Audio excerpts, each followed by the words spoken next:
Bonjour, nous sommes le 1er août, nous nous trouvons à Damas. La ville est totalement libérée des contras qui ont essayé de l'attaquer.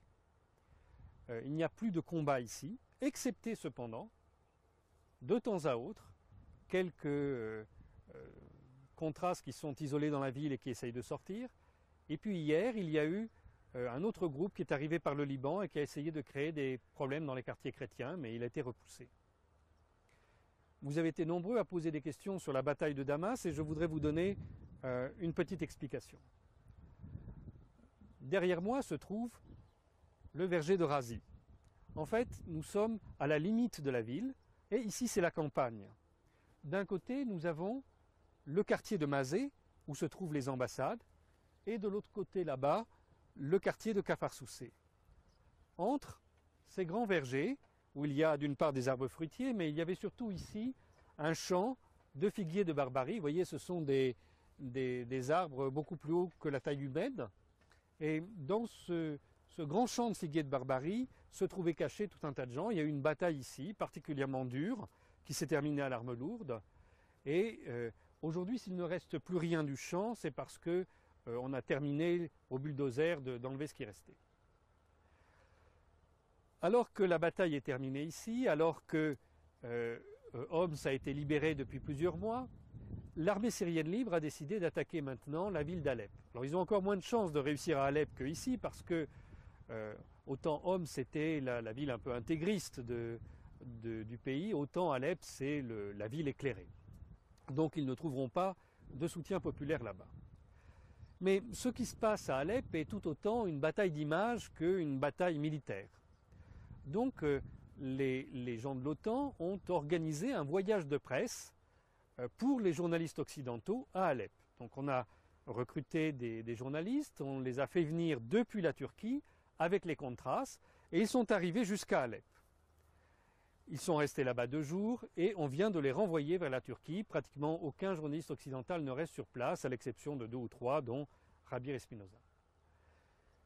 Ce qui est important dans cette opération, c'est évidemment que les journalistes ont été amenés avec les troupes depuis la Turquie. Donc ils savent tous que ce sont des troupes étrangères qui venaient de la Turquie, qui sont rentrées dans le pays. Ça n'est pas une révolution.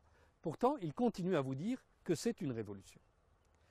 Or, si c'en était une, ils auraient vu les signes d'une révolution. Ils auraient vu un peuple se soulever, les gens occuper les bâtiments publics, dresser des barricades pour les défendre. Ils n'ont rien vu de tout ça.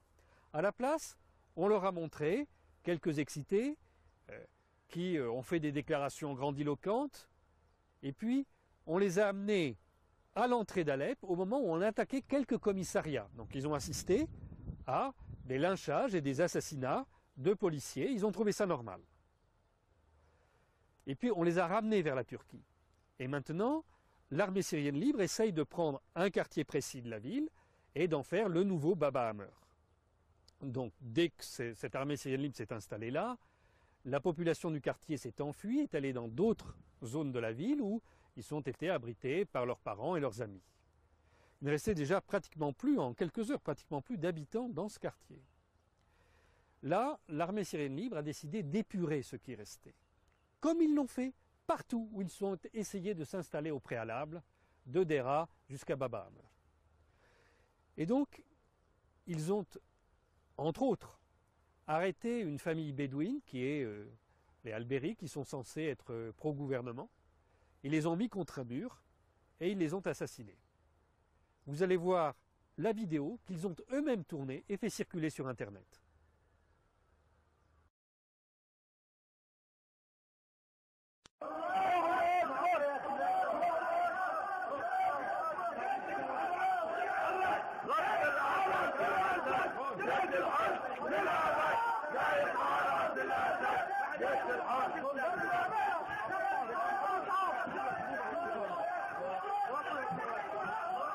لا نترك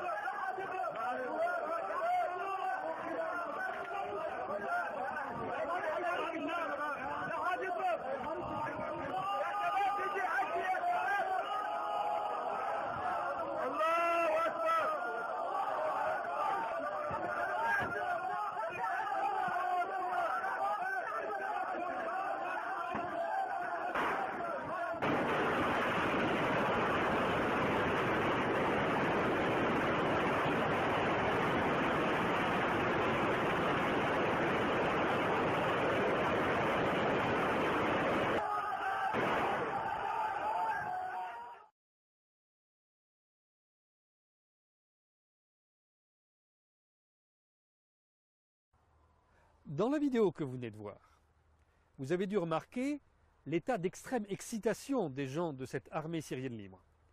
Donc ce sont des islamistes, mais qui ont la particularité de passer leur temps à dire qu'il ne faut pas boire d'alcool, mais à utiliser des drogues dures.